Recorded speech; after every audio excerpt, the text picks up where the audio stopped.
बहुत साल मेहनत करने के बाद एक किसान ने एक सुंदर बगीचा बनाया। बगीचे के बीचों बीच एक बड़ा सा पेड़ था जिसकी छांव में बैठकर सुकून का अनुभव होता था। एक दिन किसान का पड़ोसी आया। बगीचा देखते ही उसने कहा, वाह, बगीचा तो बहुत सुंदर है, पर तुमने बीच में ये मनहूस पेड़ क्यों लगा रखा है? किसान बोला, क्या मतलब? पड़ोसी बोला, अरे क्या तुम नहीं जानते, इस प्रजाति के पेड़ बहुत मनहूस माने जाते हैं। ये जहाँ होते हैं वहाँ अपने साथ दुर्भाग्य लाते हैं। इस पेड़ को जल्दी से जल्दी यहाँ से हटाओ। यह बोलकर पड़ोसी तो चला गया, पर किसान परेशान हो गया। उसे डर लगने लगा कि कहीं इस पेड़ की वजह से उसके साथ कुछ गलत ना हो जाए। अगले ही दिन उसने वो पेड़ काट डाला। पेड़ बड़ा था, इसीलिए उसकी कटी लकड़ियाँ पूरे बगीचे में जहाँ तहाँ बिखरी हुई थी। अगले दिन फिर वही पड़ोसी आया और बोला, ओहो, इतने सुंदर बगीचे में बेकार की लकड़ियाँ क्यों बिखेर रखी हैं? ऐसा करो, इन्हें मेरे आंगन में रखवा दो। फिर किसान ने लकड़ियाँ रखवा दी। किसान ने पड़ोसी की बातों में आकर पेड़ तो कटवा दिया था, पर अब उसे एहसास होने लगा था कि पड़ोसी ने लकड़ियों की लालच में आकर उससे ऐसा करवा दिया।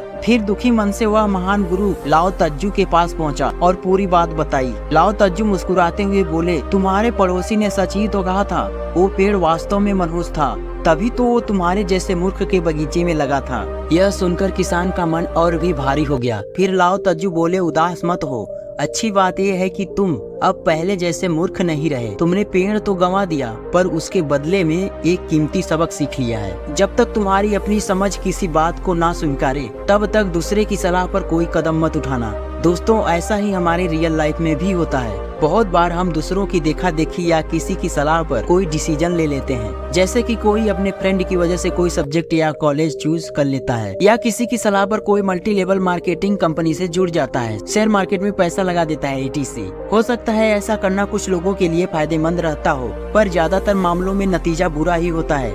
इसीलिए हमें दूसरों की सलाह पर अमल करने से पहले अपनी समझ का इस्तेमाल जरूर करना चाहिए।